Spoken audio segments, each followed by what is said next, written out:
Olá, amigos, olá, amigas. Bem-vindos a mais uma oportunidade de estudo, de trabalho.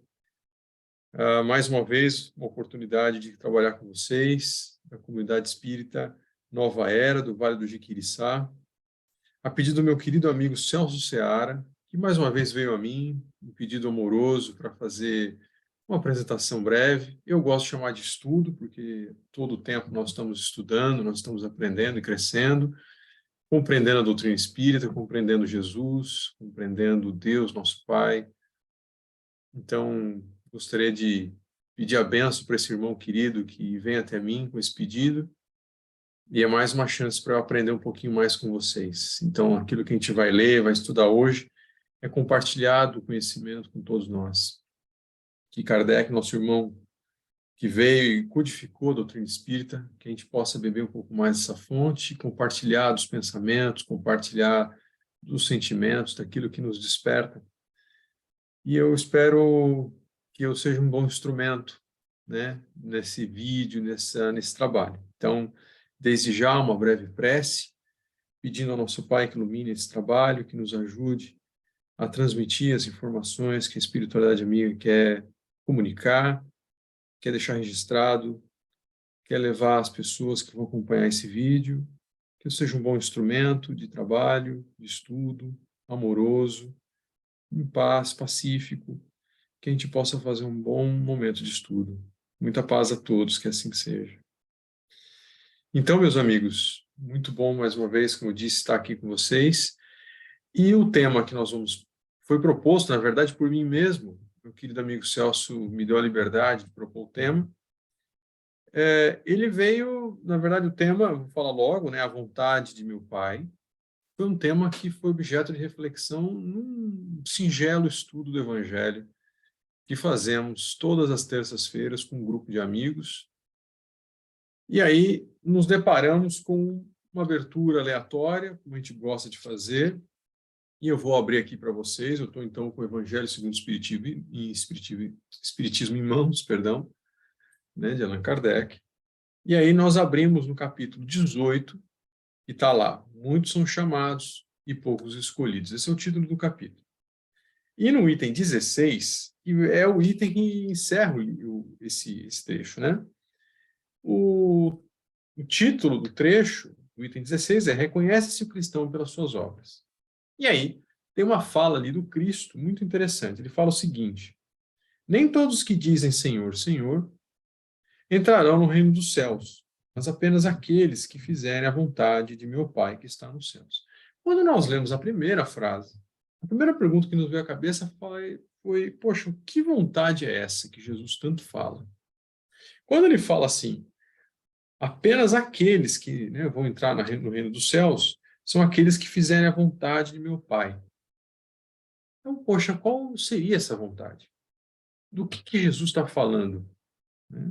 Do que exatamente ele está querendo dizer? Então, esse é um fundamento da doutrina espírita, de buscar o conhecimento, de buscar entender de forma profunda aquilo que Jesus trouxe, e muitas vezes foram sementes plantadas para que a gente pudesse colher depois. O Espiritismo nos ajuda justamente nessa colheita, em recolher essa lição, em trazer para o nosso íntimo e entender o que Jesus estava querendo dizer quando ele falava a vontade de meu Pai. Então, está aí o tema, a sugestão que veio através de intuição para a apresentação de hoje. Então, novamente, isso aqui está no Evangelho segundo o Espiritismo, e é um trechinho que está em Mateus, capítulo 7, o trechinho 21 a 23. Na verdade, Jesus vai falar isso muitas vezes. Há muitas passagens que Jesus se refere à vontade do Pai. Ele não fala da vontade dele. Ele, inclusive, usa esse argumento. Não vim aqui a fazer a minha vontade, mas a vontade de meu Pai. Jesus fala isso muitas vezes. Como espíritas que somos, né, ou aqueles que se afinizam com a doutrina espírita, ou aqueles que estão chegando agora, estão começando a compreender o que é o espiritismo, no Livro dos Espíritos, a questão clássica, a questão 625, vai tratar justamente do nosso mestre, Jesus, e fala da função dele, da atribuição dele como nosso irmão querido, que veio nos instruir, veio como modelo e guia. Então, ele como um mestre, como um professor, como um irmão mais velho, vem com essa missão de nos ajudar a compreender mais o que é essa vontade de Deus, o que é essa vontade de nosso Pai. E aí, muitas das vezes, ele vai fazer isso, né? Agora, é curioso que ele como mestre, ele como um líder, afinal, a gente vê ele na doutrina espírita como governador espiritual do orbe, como nos ajudando a vencer as dificuldades, as situações que encaramos na Terra. E ele não vem, ele no discurso dele, na forma como ele se coloca, de uma forma muito humilde, ele não fala da vontade dele, ele fala da vontade do Pai. Se ele é modelo e guia, modelo, né, na porção modelo, na porção de exemplo, ele quer transmitir para a gente a ideia de que talvez não nos interessa a nossa vontade, mas a vontade do Pai. E muitas vezes a vontade do Pai é de que nós possamos servir. Então, ao pensar na vontade de Deus, eu acho que é aí que mora uma questão muito interessante, é compreender a vontade de Deus e compreender a nossa vontade. Então, através de entendermos a nossa vontade, quando a gente vai entender um pouco mais do que é a vontade, a gente vai entender o que é a vontade de Deus. Parece que quando a gente fala a vontade de Deus, dá a impressão, né? Quando a gente vê isso primeiramente, parece que ele é aquele senhor que está sentado numa poltrona e está aguardando ser servido, né? Que estão falando da vontade dele.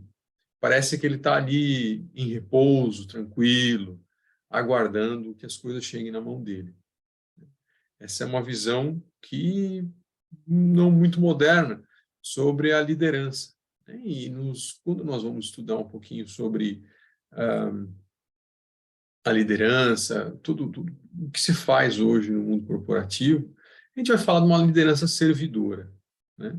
Daquele líder que mais se coloca para ajudar os liderados do que para ser servido de fato, para receber, mais para dar do que receber. Então, Jesus traz essa ideia, quando ele transmite todo esse conhecimento, toda essa ideia de que ele vem mais para servir do que para ser servido. Então, nesse trecho, eu vou ler um trechinho só, porque depois eu vou amarrar com outros trechos, tanto do Evangelho, quanto do Livro dos Espíritos e até da Bíblia. Aqui nesse trechinho do item 16, ele fala assim, será que basta trazer o símbolo do Senhor para ser seu fiel servidor? Será que aquele que usa um crucifixo, uma camisa, né, ou uma tatuagem no corpo, ele é aquele que melhor serve ao Senhor, né? Aquele que melhor se presta para o que está dentro da sua missão particular na Terra? Será que basta dizer eu sou cristão para seguir o Cristo? Basta eu dizer que eu sou cristão, que eu sou espírita, que eu sou seja lá o que for, para que eu realmente seja? Basta eu me declarar cristão, que é o suficiente? Me declarei, pronto, não preciso fazer mais nada. Procure os verdadeiros cristãos e eles serão reconhecidos por suas obras. Então, aqui, a gente vai compreender que mais importa as nossas obras do que exatamente aquilo que a gente fala. E quando a gente fala de obras, nós estamos falando de atitudes, nós estamos falando sobre aquilo que como nós vamos nos comportar. O nosso comportamento diz a respeito, né, daquilo que nós somos. Tem uma passagem interessante, que é quando Gandhi, né, ele não era cristão, né, isso é importante citar, mas o próprio Gandhi dizia sobre se todos os livros se perdessem, né, se todo o conhecimento fosse perdido de alguma forma, mas ficasse somente o Sermão do Monte. Sermão do Monte, aquele trechinho lá de Mateus, capítulo 5, 6, 7, e que é o fundamento, é a base do Evangelho segundo o Espiritismo. Então, diz Gandhi que se isso sobrasse, se sobrasse isso, nós estaríamos salvos. A humanidade estaria salva. Gandhi traz mesmo não sendo cristão, ele percebe, compreende, né, reconhece todo o fundamento do cristianismo como algo bom para a humanidade, mesmo que ele não fosse cristão. Tem um aspecto curioso da passagem de Gandhi, mas o que, na verdade, eu ia dizer era que quando ele estava naquela revolução, né, para justamente da libertação da Índia, há uma passagem que diz que Gandhi estava marchando, né, no sentido, lembrando que ele não pegava em armas, ele fez uma guerra pacífica na Índia, e um dos soldados do governo inglês, né, dá um bofetão, bate no rosto dele, ele cai no chão, né? Imagina, Gandhi não era um homem franzino, mas mesmo assim, mesmo que não fosse, ele não vai com violência, ele simplesmente cai, se levanta e segue, né, o caminho dele, e novamente ele sofre uma agressão física, né, desse soldado, e esse soldado então pergunta para ele se quem que havia ensinado ele a ser tão covarde, né? Ou seja, para simplesmente não revidar, né, não trazer, não responder com a mesma moeda, como se fala. E então Gandhi aponta para o peito dele e fala: esse que está aí, o seu crucifixo. Então, novamente, Gandhi usa a figura de Jesus para mostrar aquilo que nós temos de mais sublime, né, e que nem sempre compreendemos bem. Quando a gente não compreende bem, né, nós tomamos os pés pelas mãos, acabamos executando coisas que não correspondem com aquilo que a gente acha, ou que a gente acredita, que a gente cumpre, que a gente realmente está ligado, né? E isso é uma questão muito interessante, muito curiosa, porque às vezes nós nos prostramos de frente a imagens, nos colocamos em promessas, em coisas do tipo, mas não sequer respeitamos o próximo. E o próprio Jesus falava disso, né? Falava de que a grande lei, na verdade, em vez daquelas 10 que Moisés trouxe, que ele dizia que não ia destruir a lei, mas sim resumir ela, né, de uma forma que a gente compreendesse, em vez de 10 mandamentos, apenas dois. Dois seria suficiente porque eles continham todos os outros. Amar a Deus sobre todas as coisas e amar o próximo como a ti mesmo. Jesus que fez a sua passagem, né, de missionário na terra, encarnado na terra, fez a passagem através da cruz e de uma forma muito violenta. Então, nós, como cristãos que somos, que nos declaramos, que nos identificamos com Jesus, a violência deveria não fazer parte do nosso repertório, né? A gente não deveria agir com violência. Diz Emmanuel, num trecho muito bonito de um dos seus textos, que há sempre uma forma amorosa de encarar as situações. E esse é um trecho que me faz também pensar como agir perante a turbulência, perante o barulho, a algazarra, perante as situações que nos desafiam, nos tiram do eixo, nos colocam a pensar, e aí, às vezes, a gente tem um rampante e nos movimentamos, nos mexemos, no mesmo sentido que recebemos algo. Então, se algo a gente recebe com violência, a gente quer responder com uma violência maior ainda. E a serenidade, a paz de espírito nos leva que nós não precisamos disso. A gente, quando parar e pensar, a gente vai entender que não precisamos responder na mesma moeda, na mesma forma. Isso, na verdade, é uma fraqueza nossa. Porque se o ruído, se o barulho, se a perturbação chega até nós, a gente tem que ser, nesse momento, filtros, né? Ou seja, simplesmente conter aquilo que não é bom, que não é útil, que não é verdadeiro, às vezes, né? Como é o crivo de Sócrates, né? Essas três coisas para a gente pensar sobre como agir perante isso. Perante uma calúnia, né? Como que a gente age perante uma calúnia?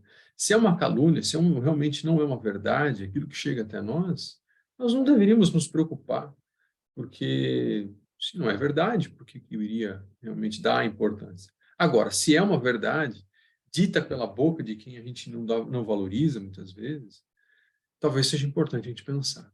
E aí entender por que nos incomoda, né, o que certas pessoas nos falam. E aí cabe a nós uma reflexão íntima, interna, pessoal, né, parte da nossa reforma íntima, que a gente vai falar um pouquinho mais tarde, mas que é fundamental a gente compreender. E mesmo que a gente não tenha coragem, que internamente a gente agradeça aquele que a gente possa considerar talvez até um inimigo, ou uma pessoa que a gente, como eu disse, não valoriza, mas que nos trouxe uma verdade para a gente pensar.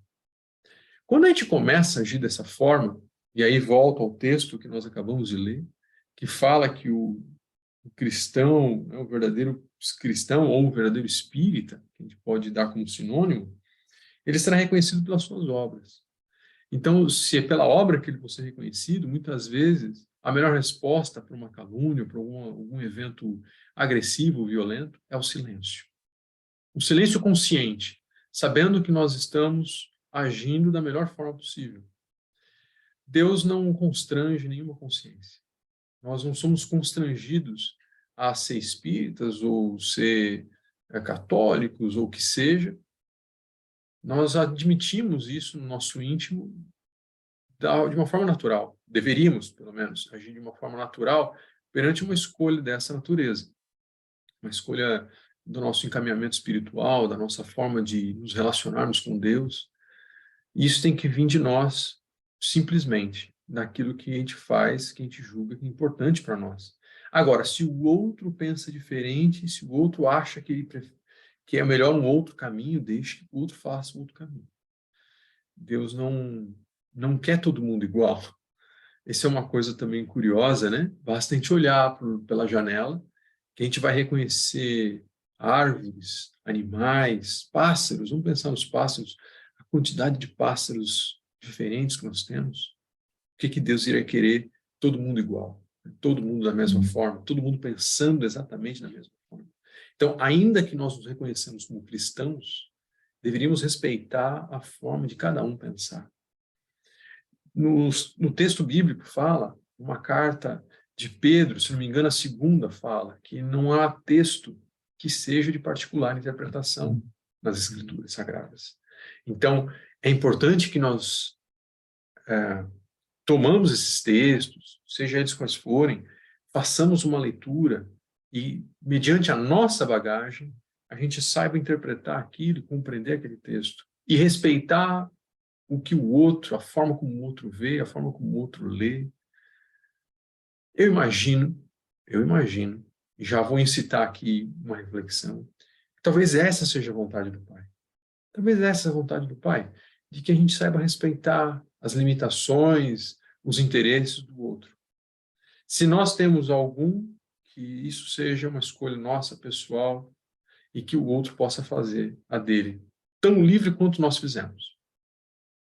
Então, tudo isso foi só para introduzir o tema, para a gente poder compreender de onde vem a nossa reflexão inicial.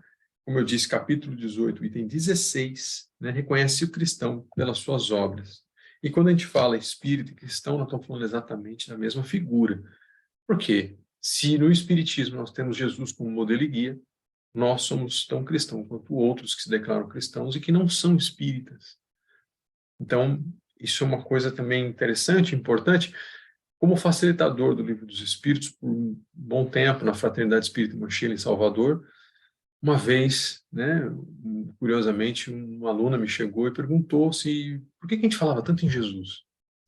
Na concepção inicial dela, ela achava que a gente não iria tocar no nome de Jesus, ou não teria realmente uma relação direta. Lógico, ela estava chegando, estava compreendendo, e eu falei, não, muito pelo contrário, Jesus é o pilar, é a referência maior que nós temos no Espiritismo. Então, nós somos cristãos e a gente vai entender quem é Jesus para nós, né? Quem é esse líder maravilhoso que nós recebemos na Terra, esse Messias, né? Aquele que foi eleito para governar.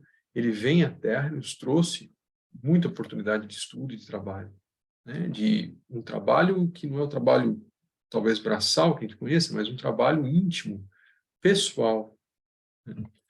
Então, vamos lá. Em cima desse tema do capítulo 18, item 16, né? Muitos são chamados e poucos são escolhidos.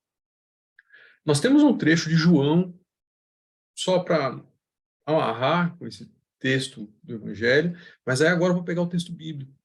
E em João, capítulo 6, versículos de 37 a 40, olha o que João escreve. É uma fala de Jesus, né? Ele está dizendo assim, ó, aqueles que o Pai me dá, talvez ele esteja falando justamente daqueles que chegam até Jesus, né? Os discípulos inicialmente, todos aqueles que seguiram ele. Então, aqueles que o Pai me dá, virão a mim, e eu jamais os rejeitarei. Pois desci do céu para fazer a vontade daquele que me enviou, e não a minha própria vontade. Olha o tema da servidão aí.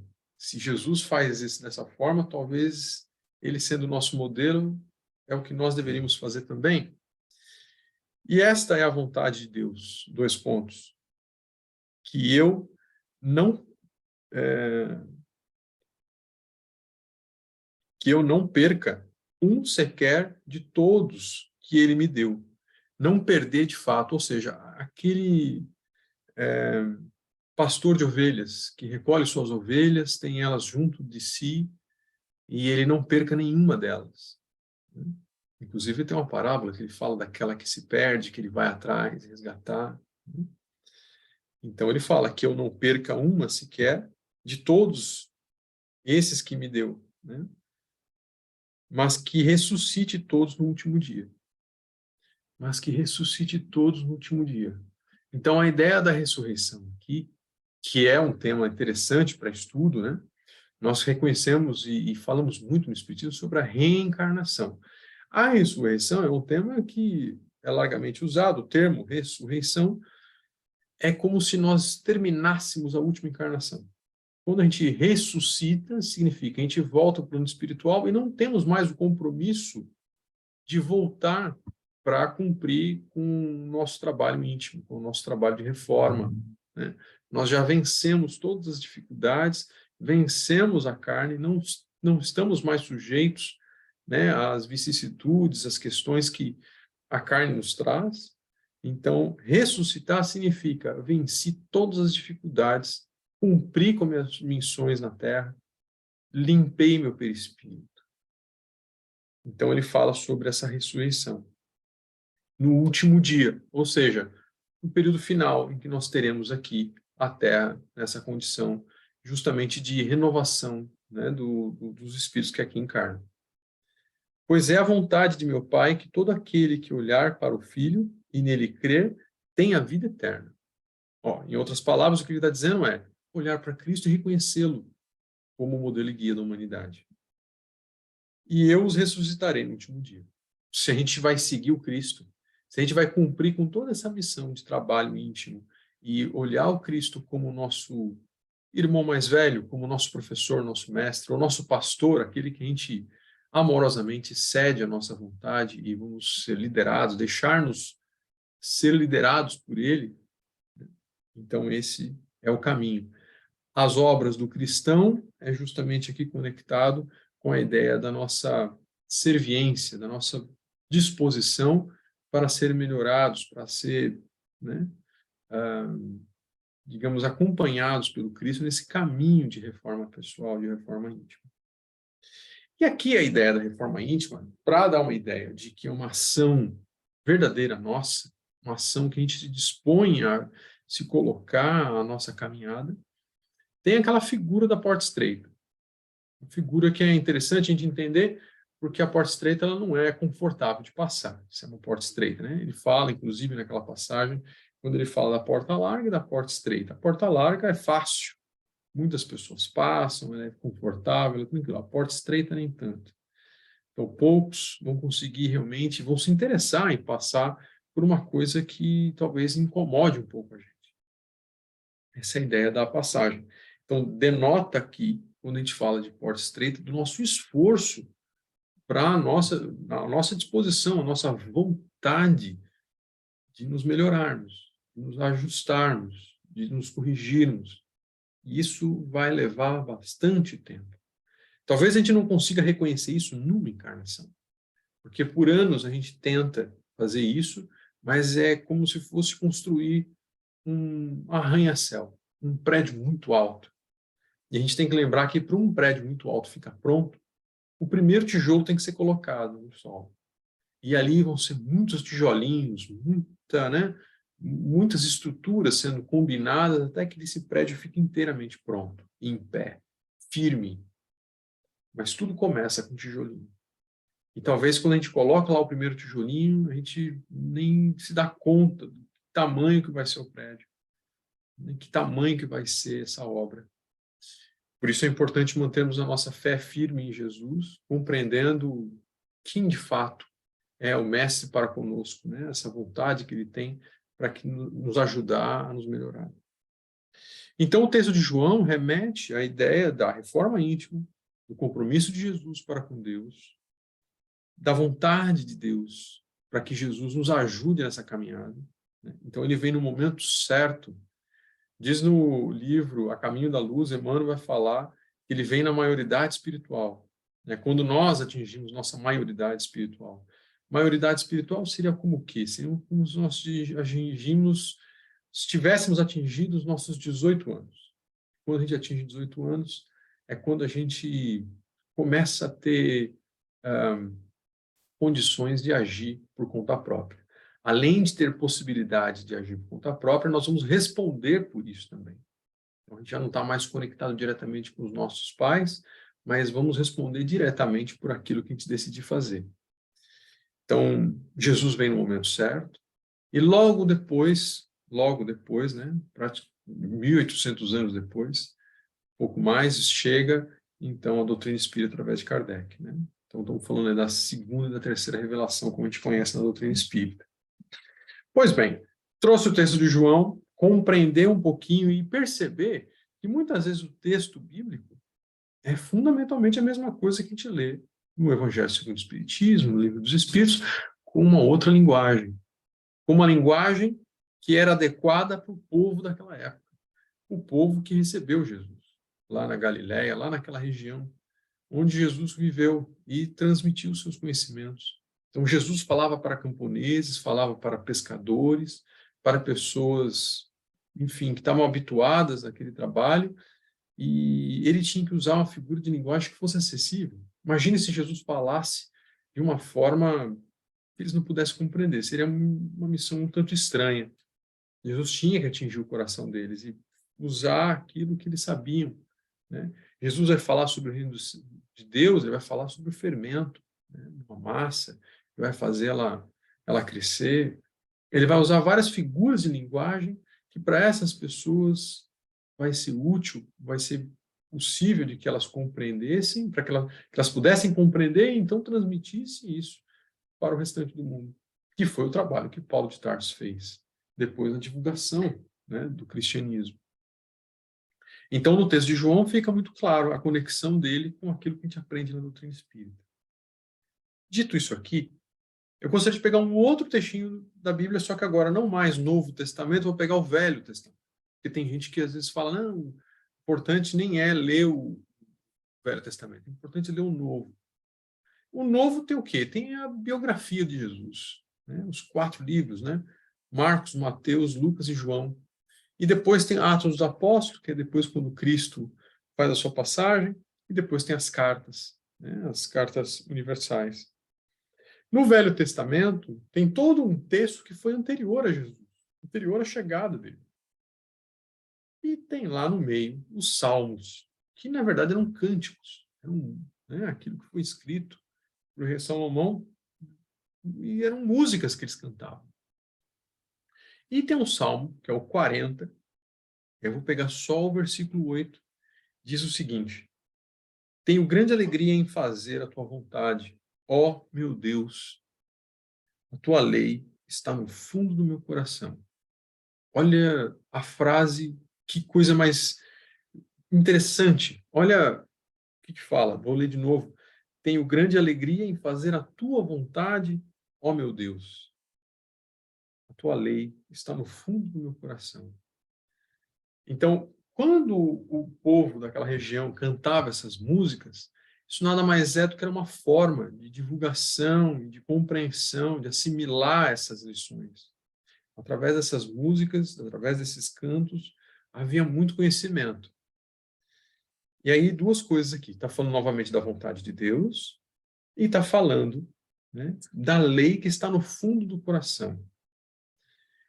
Essa parte eu vou relacionar com uma questão do Livro dos Espíritos, é a questão 621. Se você pegar o Livro dos Espíritos e ler a questão 621, a Kardec pergunta para a espiritualidade, onde é que está escritas as leis de Deus? Uma pergunta direta para entender Qual é a fonte? Onde é que está escrito isso? Como é que eu posso consultar isso? Resposta muito sucinta: na consciência. Então, quando no texto de Salmos, né, a gente lê em Salmos, fala que a lei está no fundo do coração, no livro dos Espíritos está falando exatamente a mesma coisa, fundamentalmente a mesma coisa, falando sobre a nossa consciência. É lá que está a regra do jogo. É lá que a gente percebe quando a gente passa um pouco do ponto, nossa consciência nos avisa.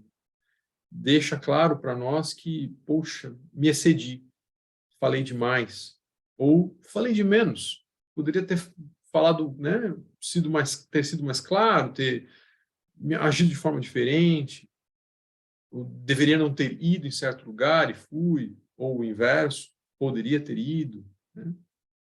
Enfim, eu poderia colocar aqui vários exemplos, mas a nossa consciência vai nos avisar, né, daquilo que nós vemos no Espiritismo como uma forma da nossa reforma íntima, como um balizador. Aquilo que é importante para a gente compreender, entender e como agir perante circunstâncias que nos levam a pensar sobre o que é certo fazer. O que de fato é certo fazer? O que é certo, o que é errado? Na nossa consciência, se a gente tem alguma dificuldade, basta lembrar daquilo que é bom ser feito, que não é só para mim, mas é bom para todo mundo. Se eu tomar a atitude de fazer alguma coisa, como, por exemplo, jogar lixo na rua, se todo mundo fizer isso, a cidade vai se tornar um caos.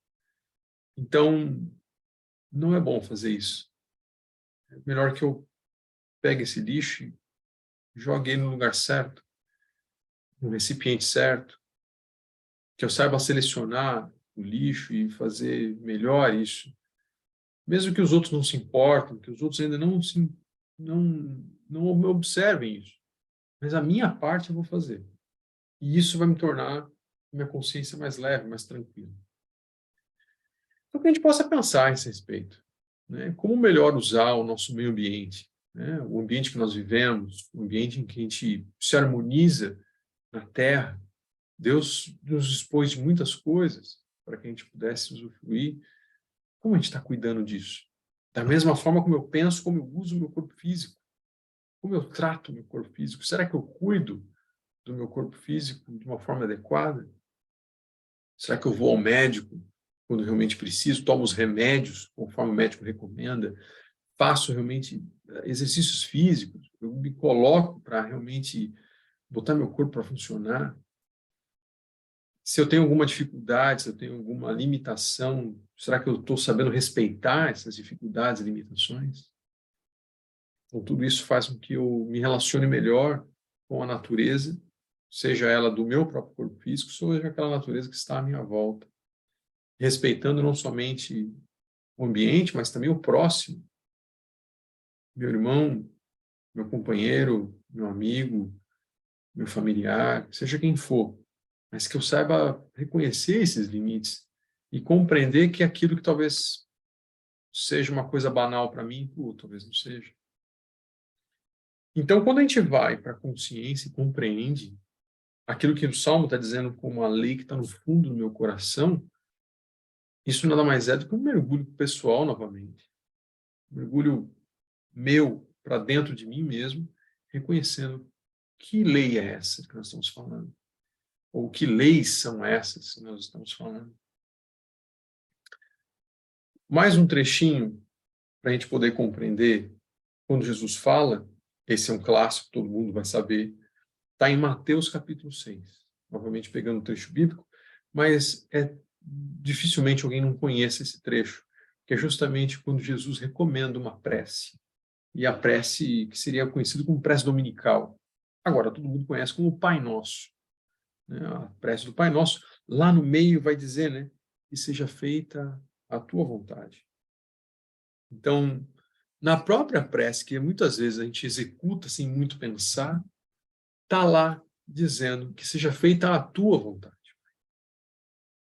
A vontade de Deus nem sempre representa a nossa. Muitas vezes a gente quer alguma coisa que é diferente do que Deus quer para nós. Isso a gente muitas vezes sofre com isso, né? É normal a gente sofrer. pois não compreendemos, porque aquilo que a gente deseja muitas vezes o Pai não deseja para nós, e por algum motivo certamente tem. Lembrando, quando a gente estuda a doutrina espírita, logo no início do Livro dos Espíritos, tem uma descrição muito bonita sobre o que é Deus. Primeira questão do livro, que é a inteligência suprema. Ora, se ele é uma inteligência e é suprema, suprema significa que não deve ter outra acima dele, e que a nossa certamente não é melhor que a dele. Então, cabe a nós compreendermos isso. Se o pai sabe o que é melhor para nós, assim como nós, quando somos pais, compreendemos o que é melhor para os nossos filhos pequenos, né? O nosso Pai Celeste muito bem entende aquilo que é melhor para nós.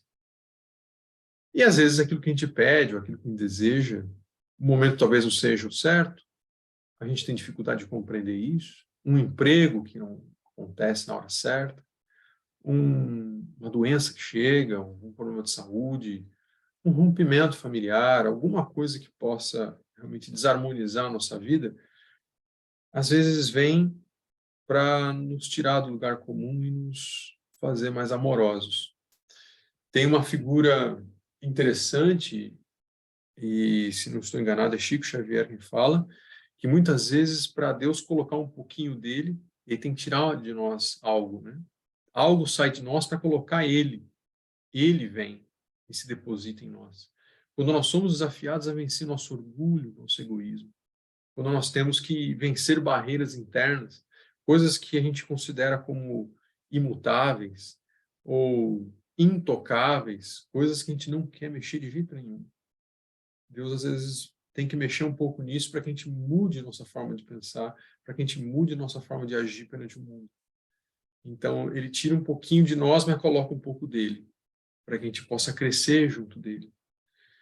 Então, esse trecho, seja feita a sua vontade, seja feita a tua vontade, né? Em português mais clássico, é algo interessante, porque a gente fala sem pensar, e às vezes a gente reclama quando a vontade dele é feita, e não é a nossa, e a gente tem dificuldade de compreender isso, ou seja, a gente ainda vai se deparar com muitas situações em que isso vai acontecer, e que a gente tem que orar por isso, pois um fundamento existe. Um fundamento inteligente e bondoso e amoroso certamente existe. Pode ser que nós não compreendamos dessa forma, mas o pai jamais vai fazer uma coisa para magoar um filho. Se nós, dentro da nossa limitação, nós que não somos inteligência suprema, compreendemos isso em relação aos filhos, por que o pai não compreenderia isso? Nos cabe julgar aquilo que o pai faz por nós. Nós temos muita dificuldade de fazer isso, pois não temos uma visão completa de tudo. Não reconhecemos aquilo que aconteceu em encarnações passadas. Talvez nós estamos sofrendo hoje aquilo que nós fizemos outros sofrerem no passado. E amorosamente o Pai articula a nossa vida para que a gente se depara com essas situações e que a gente possa cumprir com uma expiação, com uma provação, com alguma coisa que faz com que a gente cresça. Então, seguir a vontade do Pai é algo que demanda muito da gente. Demanda porque sair do nosso orgulho, sair da nossa zona de conforto, isso mexe com o nosso interior. E nem sempre a gente está preparado para isso, ou mesmo não estamos, não reconhecemos isso como algo bom. Temos essa dificuldade, sim. Mas é justamente quando a gente aprende mais, quando a gente compreende mais a nossa vida, o nosso papel, o que de fato estamos fazendo na Terra, nós entendemos que o Pai não age, como dizia Einstein, se não estou enganado, posso estar enganado com o personagem que soltou essa frase, mas que Deus não joga dados. Não é uma brincadeira, não é um jogo. Existem realmente fundamentos para tudo aquilo que acontece na face da Terra, tudo aquilo que acontece à nossa volta, né? E nós, se a gente pensar um pouco, olhando para o universo, olhando para os planetas que estão à nossa volta, nós somos um verdadeiro grão de areia. Compreender o quão pequenos somos, o quanto a gente tem que compreender e entender, há muito ainda oportunidade de crescimento. Quando a gente se reconhece muito grande, achando que nós somos o centro de alguma coisa, né, dentro do nosso pequeno universo familiar, o nosso trabalho, onde quer que a gente esteja, nós precisamos aprender muita coisa ainda. Então Deus vai articular situações amorosamente para que a gente possa compreender realmente o nosso papel, compreender realmente quem somos e onde estamos. Então está aqui, eu não poderia deixar de passar esse trechinho que vai falar sobre, né, a vontade do Pai, que é justamente o Pai Nosso, que nós citamos. No item 10, ainda desse capítulo do Evangelho, nós estávamos lendo, capítulo 18, um pouquinho antes do texto que nós lemos, vai falar, na verdade o capítulo fala como um todo, né, do conhecimento da lei. É justamente o que fala aqui o Pai Nosso, ou o que falou o texto de Salmo que nós lemos. Mas vai falar do conhecimento da lei, que é tudo aquilo que a gente encontra no livro dos Espíritos, está na terceira parte.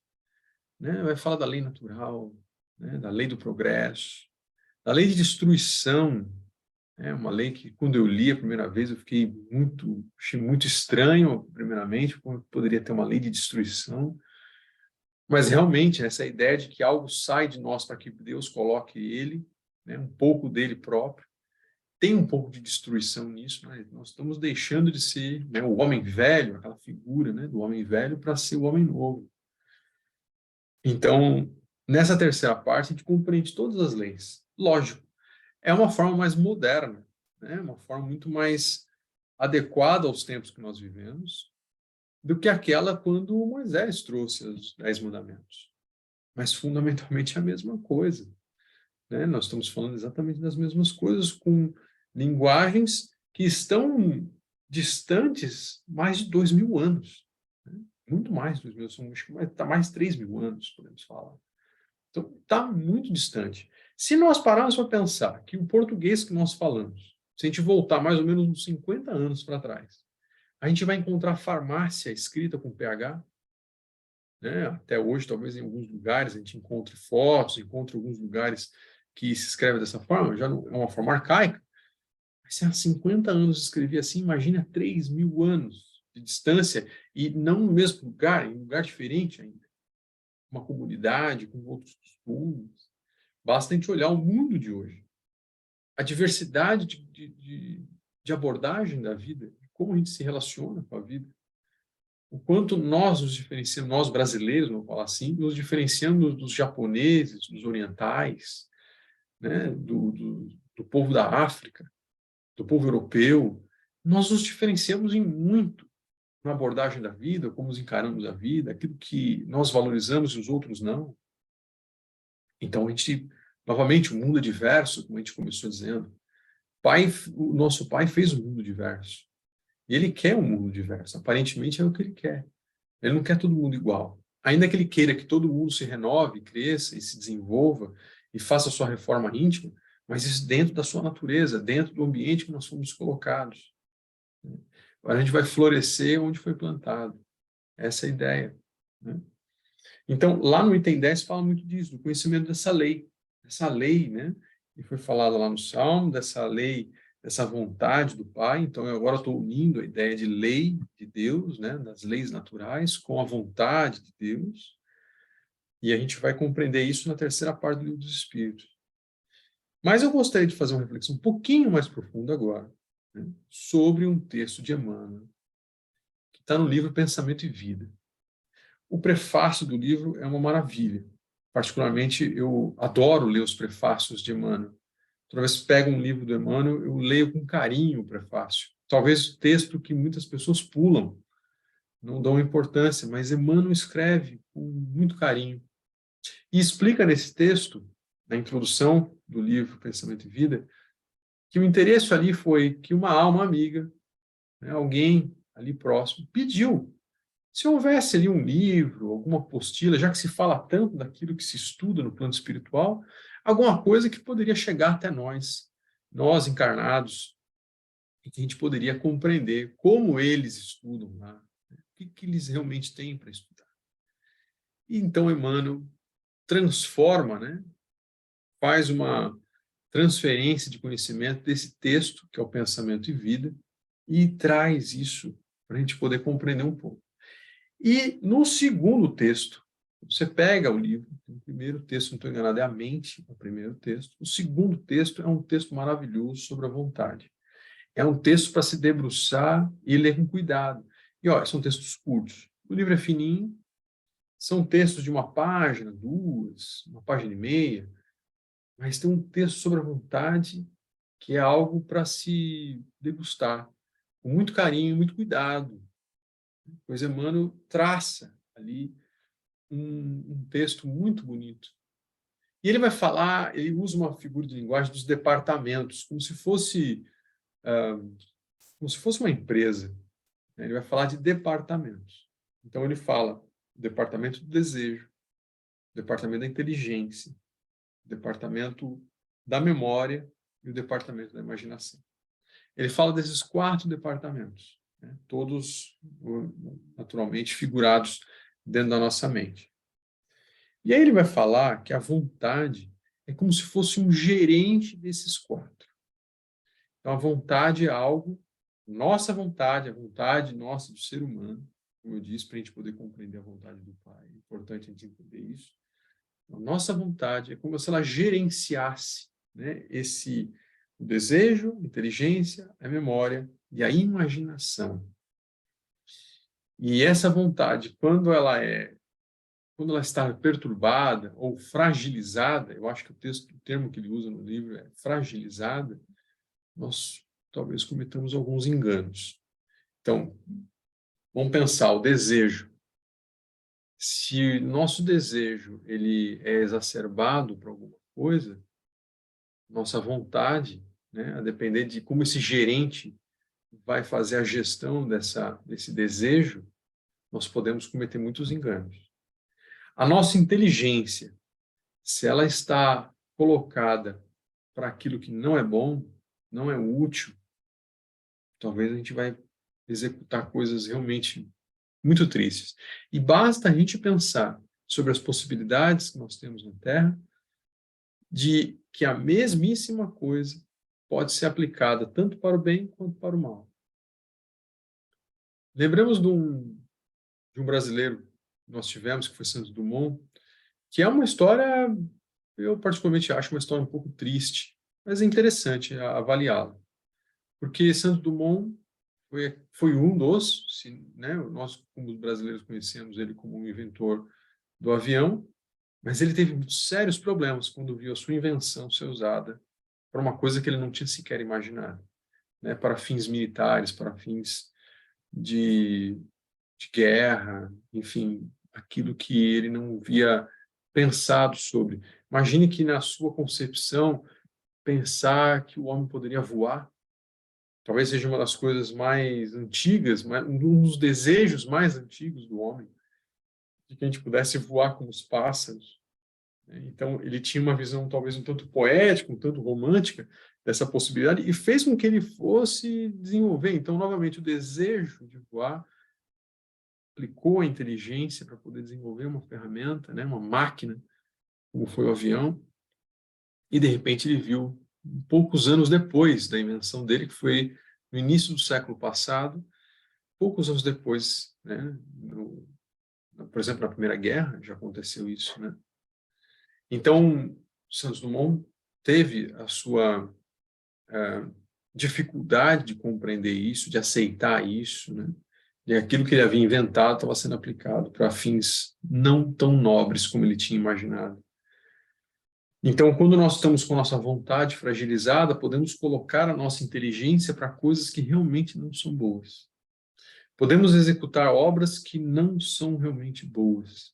Se nós nos declaramos cristãos, nós temos que tomar um cuidado, pois ainda estamos caminhando para a nossa perfeição relativa, lógico, para o encaminhamento que a gente faz para nos melhorarmos mais e mais. Então, estamos sujeitos à matéria, ainda, e lamento dizer, mas estaremos por longo tempo ainda. Há uma caminhada muito longa, né, para nos depurarmos dessa influência, e a gente ainda vai cometer alguns enganos, mesmo que a gente não queira, mesmo que não seja uma vontade nossa, mas, novamente, temos muita dificuldade em, muitas vezes, diferenciar aquilo que é bom do ruim. Isso já denota o ponto onde estamos na nossa evolução espiritual. Então, que a gente possa compreender e saber aplicar mais, como aplicar a vontade no sentido de que eu realmente vou fazer o melhor, vou fazer o bem, vou fazer aquilo que o nosso Pai quer que seja feito. Então, a vontade fragilizada, nós temos que tomar muito cuidado daquilo que a gente pensa, daquilo que a gente imagina, daquilo que a gente quer, aquilo que a gente exprime vontade, onde aplicamos nossa inteligência, onde aplicamos o nosso conhecimento, de que forma estamos aplicando isso, pois seremos responsáveis por tudo isso, né? E a gente tem que saber que o Pai nos deixa livre para o nosso plantio, e que a gente depois vai ter que colher se a gente realmente aplicar o nosso conhecimento, a nossa vontade para uma coisa que realmente não é bom. Enfim, a questão da paixão, quando a gente fala do desejo exacerbado, vem da paixão, aí eu queria fazer uma ressalva. Na questão 907, inclusive vou pegar aqui o Livro dos Espíritos, que está aqui na minha mão.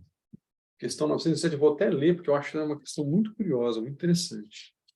A questão 907 vai falar justamente, vai iniciar o trecho, está falando sobre a perfeição moral, e tem um trechinho que fala sobre as paixões. E aí ele fala aqui assim, ó, a questão 907, eu vou ler a questão e depois a resposta. Ó, mesmo fazendo parte da natureza, o princípio que deu origem às paixões pode ser considerado um mau princípio? Olha que pergunta. Aliás, parênteses, as perguntas de Kardec são espetaculares, né?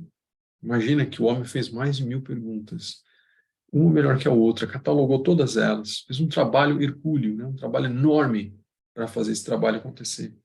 Olha que pergunta que ele faz, e olha a resposta mais interessante ainda. Então ele pergunta, o princípio que deu origem às paixões pode ser considerado um mau princípio? A resposta é não.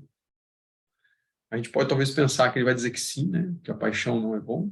Não, ele vai falar que, na verdade, o oposto, né? Não é um mau princípio. Ele vai falar, a paixão torna-se má quando é excessiva e se avalia a uma vontade, se alia, perdão, e se alia a uma vontade desenfreada. O princípio que dá origem à paixão foi colocado no homem para o bem. Então, esse ímpeto, ele foi colocado no homem para o bem, ou seja, intencionalmente nós temos a paixão dentro de nós, mas num sentido para a execução do bem, para que a gente possa fazer o bem ao próximo. E pode levá-lo a realizar grandes obras.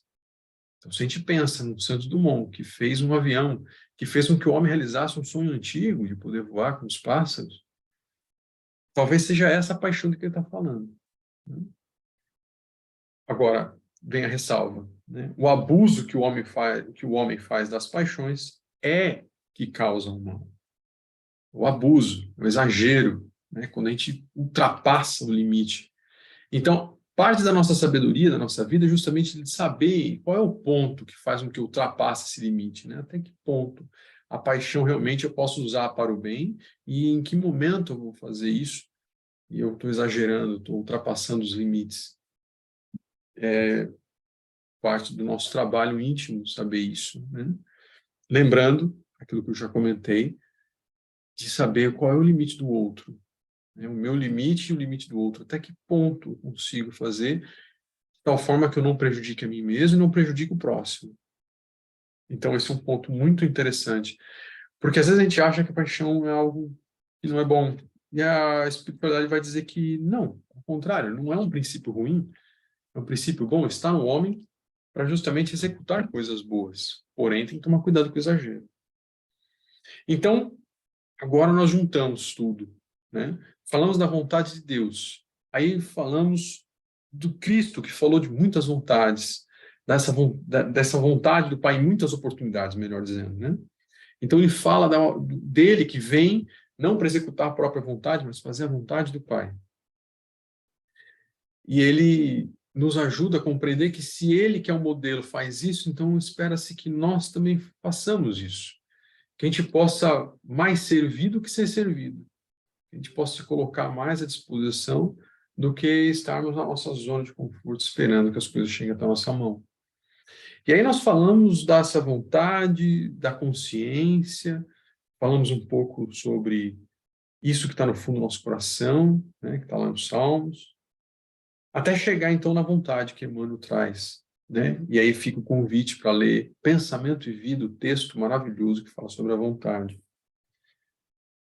E aí, então, finalmente, para poder encerrar, já estamos chegando aqui pertinho do fim, o homem de bem, questão 918. E eu vou pegar de novo aqui o Livro dos Espíritos, para a gente ler rapidamente, né, a questão 918, que fala da característica do homem de bem. Quando a gente pensa numa vontade que é, ou uma paixão, né, que é boa, quando a gente propõe, né, coloca a nossa vontade para executar o bem, para fazer o bem, então ele vai trazer aqui, na questão 918, a seguinte pergunta: por que sinais se pode reconhecer num homem o progresso real que deve elevar o seu espírito na hierarquia espírita? Olha, a gente começou a ler um texto que falava sobre reconhece o cristão pelas suas obras. Então, o Kardec aqui está propondo uma questão interessante, né? Reconhecer no homem o progresso real. Ou seja, se a gente vai fazer algumas obras, como é que eu posso perceber que as minhas obras estão realmente me colocando no lugar certo? Ele vai dizer o seguinte: o espírito encarnado comprova a sua evolução quando todos os atos de sua vida estão em conformidade com a lei de Deus e quando compreende, por antecipação, a vida espiritual.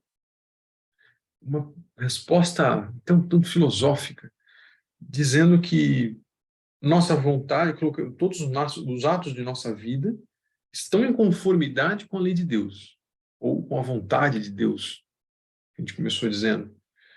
Ou seja, eu tenho que reconhecer que aquilo que eu faço está em conexão com o que o Pai espera. Aquilo que eu faço, aquilo que eu decido por mim, e que eu decido por aqueles que estão próximos a mim, ou que estão que eu sou responsável, por exemplo, um filho, né, um idoso, um pai, uma mãe idosa, aqueles que estão sobre a minha tutela, né, que tudo aquilo que eu fizer esteja em conformidade com a lei de Deus. E quando compreende por antecipação a vida espiritual. Ou seja, qual é o meu papel como encarnado na Terra?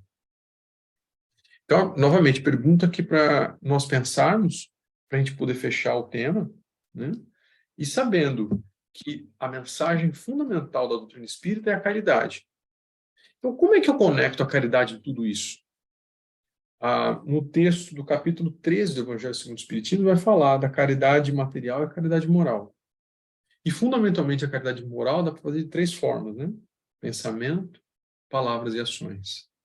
E lá ele vai falar sobre como eu fazer, como eu praticar a caridade usando isso. A caridade moral, não material, aquela que é mais fácil de fazer, mas aquela que é mais difícil. Eu me colocar à disposição, eu me colocar com palavras que sejam amorosas, com atitudes que compreendem aquelas obras que nós falamos dos cristãos, que se reconhece através delas. Como é que eu vou me portar de tal forma que eu possa honrar o nome de cristão? Honrar com que o mestre que eu tenho como referência. Eis aí, amigos, o convite para a gente poder refletir e espero que esse tema tenha surtido as perguntas necessárias, porque a ideia aqui não é exatamente dar respostas, mas compreender aquilo que eu faço, aquilo que eu tenho escolhido para mim e o quanto isso tem relação com as leis de Deus ou com a vontade de Deus. E quando a gente fala da vontade de Deus, Ele quer que nós nos colocamos da forma mais amorosa possível perante as circunstâncias que nos aparecem. Então, situações de ruído, como eu disse, situações de preocupação, uma situação realmente que não seja boa, como que nós nos comportamos? Será que nós reagimos da mesma forma, a gente devolve na mesma maneira? Será que é isso que o Pai Celeste espera de nós? Essa é a reflexão que eu gostaria de deixar, pois para mim, quando fiz a leitura do texto, né, capítulo 18 e 16, que a gente começou fazendo aqui no nosso estudo, foi muito importante, espero que tenha sido também importante para vocês, da mesma forma que eu gostei e refleti, e pensei, falei, poxa, eu nunca tinha pensado sobre esse aspecto.